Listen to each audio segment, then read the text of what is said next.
E saiu o terceiro episódio do Twitter Files, com mais uma série de revelações aí chocantes sobre como o Twitter se comportou durante o período eleitoral americano. Como um grupo foi criado lá dentro, extraoficial, que tomava decisões em princípio objetivas, seguindo as políticas da empresa, e com o tempo foi se degradando e tomando decisões subjetivas e completamente enviesadas politicamente.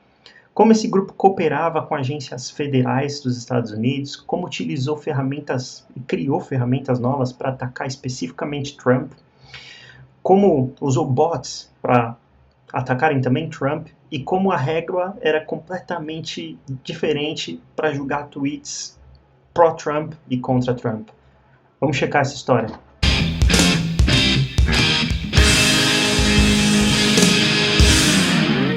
Bom, antes de começar essa história do episódio 3 do Twitter Files, é importante explicar o que foi os votos por ballots que ocorreram nos Estados Unidos durante as eleições entre Trump e Biden. Teve algo polêmico causado pela Covid, que foi o voto pelo correio. Ballot nada mais é que um papelzinho onde você tem o nome dos candidatos que estão concorrendo à eleição e você pode preencher. Ele já vem com o seu nome, com os seus dados, é entregue por correio na sua casa e depois você retorna assinado por correio com seus votos e aqueles votos são processados e contam para o candidato que você votou. Isso foi algo muito polêmico, porque depois das eleições onde Trump perdeu e Biden saiu vitorioso, Trump começou a questionar porque muitas denúncias de votos por correio terem sido fraudados ou ballots que foram entregues por endereço errado para a pessoa errada começaram a surgir. E isso virou algo muito polêmico. Bom, mais uma vez Elon Musk usou Matt Taibbi, que foi o primeiro jornalista que fez o episódio número 1 do Twitter Files, para tocar esse episódio número 3. Esse episódio número 3 é justamente a respeito da polêmica do banimento do Trump no Twitter. Isso acontece no dia 8 de janeiro, que é exatamente 3 dias após dia 6 de janeiro, que foi o dia onde aconteceu o famigerado ataque ao Capitólio. Bom, o autor mostra que muito antes do dia 6 de janeiro, onde aconteceu esse banimento e os executivos de alto escalão do Twitter sentiram que tinham um novo poder e até cogitaram, como ele mostra com screenshots de algumas mensagens entre eles, de que eles poderiam usar esses poderes contra as próximas administrações da Casa Branca, se necessário fosse. E eles mesmos reconheciam que aquilo ali era um momento histórico, a primeira conta de um líder de uma nação sendo banida do Twitter. Bom, mas o autor mostra, através dos documentos que eles encontraram internos, que a arquitetura ideológica para esse banimento começou muito antes do dia 6 de janeiro. Ele diz que foi em meados de outubro. E de outubro até dia 6 de janeiro começou a ser construído o pensamento e o comportamento dentro do Twitter que degenerou completamente uma equipe que seguia regras claras de políticas da empresa e que foi acabar na subjetividade total e tomando decisões num piscar de olhos, bloqueando tweets, desamplificando contas, restringindo acesso a tweets, compartilhamento, likes e coisas do tipo. O autor também diz que esse episódio a respeito do banimento do Trump, que acontece no dia 8, vai ser quebrado em 3 partes. Ele está fazendo a primeira e tem mais 2 outros jornalistas que são proponentes aí da livre imprensa, que vão fazer a parte 2 e a parte 3. Ele vai cuidar da parte que vai de outubro até dia 6 de janeiro, que é o primeiro dia, o dia do Capitólio. Um personagem principal dessa história é um ex-funcionário do Twitter que chama Yoel Roth, que era o líder de confiança e segurança dentro da empresa. Ele foi o responsável por criar um grupo de Slack. Para quem não conhece, Slack é uma ferramenta de trabalho que é usada para comunicações, e ali você tem a possibilidade de criar canais sobre diferentes assuntos. Ele criou um canal que era para lidar com casos sobre VITs, que eram Very Important Tweeters, durante as eleições americanas. Nada mais era que um espaço onde as pessoas traziam tweets potencialmente danosos ali com desinformação, e ali eles discutiam e davam as diretrizes sobre o que fazer a respeito daquele tweet. Yoel Roth também era quem tinha uma relação assim, de proximidade, principalmente durante o período eleitoral, com as agências federais americanas, o FBI e o DHS, que é o Department of Homeland Security. Então, eles também investigavam e vinham com pedidos que o Yoel Roth levava para esse grupo do Slack e eles lidavam com aquilo. Existia também uma tensão entre um departamento que era o oficial para lidar com esse tipo de coisa, principalmente na questão de pornografia, pedofilia e crimes praticados pelo Twitter, que era o departamento de operações de segurança, que seguia à risca as regras das políticas da empresa. E esse grupo era um grupo meio que extracurricular, que foi criado por Roth e por outros executivos. Um deles é a Vijaya Gadde, que a gente já falou a respeito no episódio 2, e que virou uma espécie de, o autor chama de Supreme Court of Moderation, então uma Corte Suprema da Moderação. E ali eles tomavam decisões baseadas em achismos, em pesquisas no Google, decisões instantâneas, sem pensar, e geravam uma série de repercussões ali, sem levar a sério as políticas da empresa. Um dos exemplos dessas atitudes tomadas sem pensar no calor do momento foi esse tweet do Trump, que apesar de ter informações verdadeiras sobre algo que estava ocorrendo depois da votação, arquivos internos ali do grupo de comunicação no Slack mostram que os funcionários correram para tentar provar que aquele tweet violava as políticas da empresa e queriam de alguma maneira limitá-lo, mas depois verificaram e provaram que aquilo era informação correta e deixaram como estava. Em relação à cooperação com as agências federais, um exemplo que o autor traz é um tweet do John Bachan, que é um republicano e um cara que é metido com AI, com ciência de dados, que postou um tweet questionando que alguns ballots estavam sendo retornados porque continham erros. Então, questionando ali a solidez daquele processo eleitoral usando votos por correio. E para agradar as agências federais, Yoel Roth usou uma prática que o Twitter usava muito, que era colocar labels de, ok, aprenda mais sobre esse assunto, entendeu? Ou, cuidado, esse assunto é disputado. Que era uma maneira de dizer, isso daqui não tá 100% não, velho, então é melhor tomar cuidado e verificar. Bom, ele também comenta que não existiam, eles buscaram em todo o grupo, e apesar das pessoas relatarem, dizerem que sim, existiam casos em que republicanos que traziam questionamentos a tweets que feriam os republicanos ou feriam a campanha de Trump, e que esses questionamentos eram atendidos, mas eles dizem que dentro desse grupo coordenado pelos executivos do Twitter, nada foi encontrado, que era apenas contra o Trump e contra os republicanos, sempre favorecendo a campanha de Biden e os democratas. Ele chega com esse exemplo aqui, que era também um republicano, chama Mike Huckabee, que fez uma piada, talvez meio de mau gosto, dizendo que ia usar o voto por correio com parentes mortos dele, né? Então, era uma piada ali dizendo que era uma coisa tão mal feita que ele poderia simplesmente votar por pessoas que já tinham morrido. E mostrou que aquilo gerou uma confusão dentro desse grupo de Slack e que os caras já não conseguiam mais discernir se aquilo era uma piada ou se não era uma piada, e depois concluíram que sim, era uma piada, mas apesar de ser uma piada, ele estava cometendo um crime, porque estava dizendo abertamente que ia votar por pessoas mortas.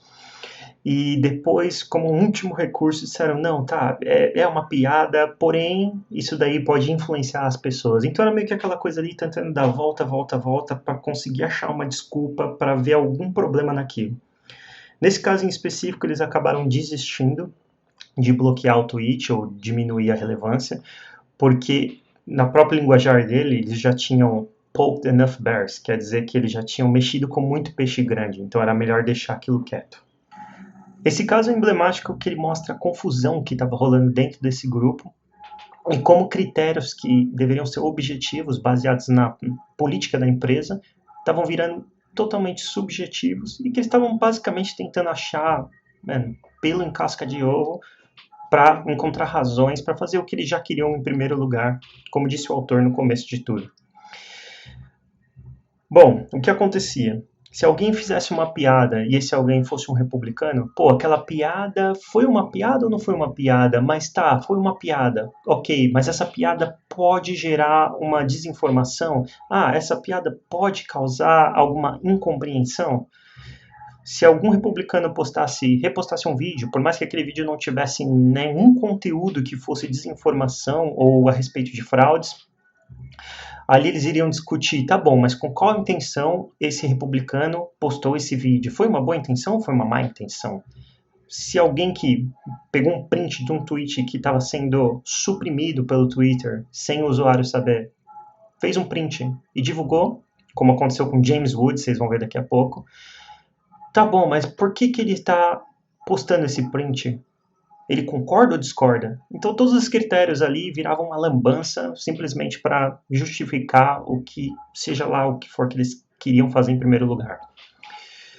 A investigação dos arquivos mostrou também que o Trump já estava sendo vítima há uma semana antes das eleições de todos esses instrumentos de VF, que era o Visibility Filtering, ou no nome do Twitter para Shadow Ban. E esse tweet aqui foi desamplificado, por exemplo, além de já ter tido 2 tipos de label, também estava sendo desamplificado e limitado em muito alcance. James Wood, percebendo isso, James Wood é um ator, ele fez esse print e tweetou e denunciou que o Twitter estava tentando suprimir aquilo, então ele estava postando para as pessoas poderem ver e compartilhar. Outro caso também foi o do Joe Bryce, que é um republicano também, que postou ali mensagens dizendo não à censura das Big Techs e também questionando o voto por correio, dizendo que o voto por correio era mais sujeito a fraude do que um voto normal. E eles também, depois de uma série de discussões internas naquele grupo do Slack, decidiram pegar leve com Joe Rice, porque queriam evitar blá blá blá da direita sobre censura. Então você vê como o discurso ali era enviesado e viciado. E o que eles fizeram com o tweet de Joe Rice? Colocaram um label, como o Twitter costumava fazer. E vocês podem ver aqui. Aí eles começam a comparar tweets que eram feitos por apoiadores de Biden.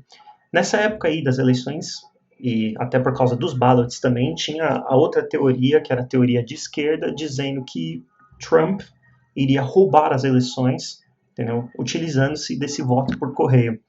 E alguns tweets, como os que você vão ver aqui, simplesmente propagavam essa desinformação, dizendo que o Trump estava roubando as eleições, e coisas que não tinha evidência alguma, nem provas, e também tampouco usavam fontes, mas o time do Twitter simplesmente fazia vista grossa e usava desculpas esfarrapadas em decisões rápidas, sem nem cogitar, dizendo que não, que aquilo ali era válido e que não necessitava nenhuma ação porque não violava as regras.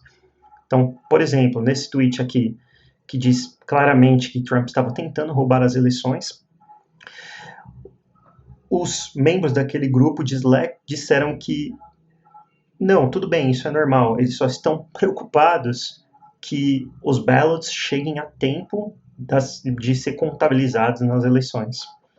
Em um outro tweet, que foi esse aqui, que usou até uma hashtag que estava sendo utilizada na época contra o Trump, que era Stole Our Votes, roubo nossos votos, literalmente.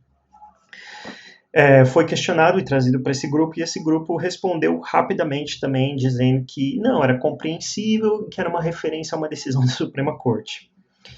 Esse outro tweet aqui, dizendo que de um democrata, dizendo que que os correios haviam sido comprometidos pelo Trump, né? Ele não fala ali diretamente Trump, mas é uma referência à administração Trump, indireta, e tinha sido tagueado pelo time do Twitter, com aqueles tags ali dizendo para pesquisar e estudar sobre o período eleitoral e sobre a segurança das eleições.